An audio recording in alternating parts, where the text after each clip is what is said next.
بسم اللہ الرحمن الرحیم۔ السلام علیکم ناظرین، امید کرتا ہوں آپ سب خیریت سے ہوں گے۔ چند دن پہلے میں کشمیر سے تشریف لایا ہوں کراچی میں، اور آج الحمدللہ کراچی کی علمی اور دینی مشہور و معروف شخصیت قبلہ مفتی محمد سراج الدین اختر القادری صاحب سے ملاقات کا شرف حاصل ہوا۔ تو میں نے سوچا ماہ شوال ہے، اس ماہ میں غزوہ احد وقوع پذیر ہوا، سیدنا امیر حمزہ رضی اللہ تعالی عنہ اور بھی بہت سے جلیل القدر صحابہ کی شہادت وقوع پذیر ہوئی، تو اس کے محرکات کے بارے میں، اس کے اسباب کے بارے میں استاد صاحب سے رہنمائی حاصل کر لوں۔ امید کرتا ہوں استاد صاحب اس پر قرآن و حدیث کی روشنی میں رہنمائی فرمائیں گے۔ السلام علیکم استاد صاحب، خیریت سے ہیں آپ؟ وعلیکم السلام ورحمۃ اللہ وبرکاتہ۔ بلال میاں آپ سنیں، آپ کیسے ہیں؟ آپ سے الحمدللہ۔ باقی رہا آپ کا سوال کہ غزوہ احد کے محرکات اور اسباب کیا تھے۔ یہ بات یاد رکھیے گا،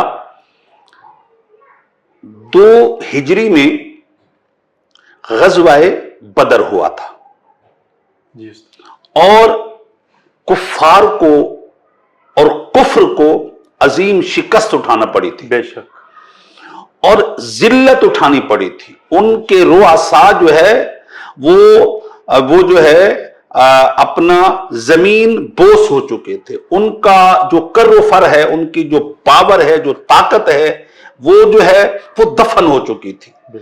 کفر جو ہے وہ اپنے زخم چاٹ رہا تھا، کفر جو ہے وہ اپنے ان زخموں کو وہ جو ہے کورید رہا تھا کہ ہمیں جو ہے اس کا بدلہ لینا ہے۔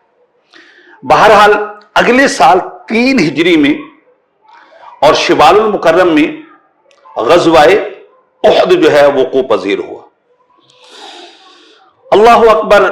حضور صلی اللہ علیہ وسلم صحابہ کرام علیہم رضوان کی جماعت کے ساتھ وہاں تشریف فرما ہوئے، اور حضور صلی اللہ علیہ وسلم نے صحابہ کرام علیہم رضوان کے ایک جماعت کو کہا تھا کہ یہ جو جگہ ہے اس کو نہیں چھوڑنا، ہمیں شکست ہو یا فتح، بے شک، اس کو نہیں چھوڑنا۔ بالکل۔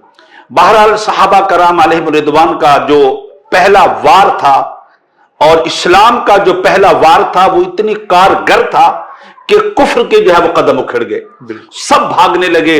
تو صحابہ کرام علیہم رضوان جو ہے کچھ دیر کے لیے وہ حضور صلی اللہ علیہ وسلم کی نصیحت جو ہے وہ ان کے ذہن سے محو ہو گئی اور انہوں نے وہ جگہ چھوڑ دی۔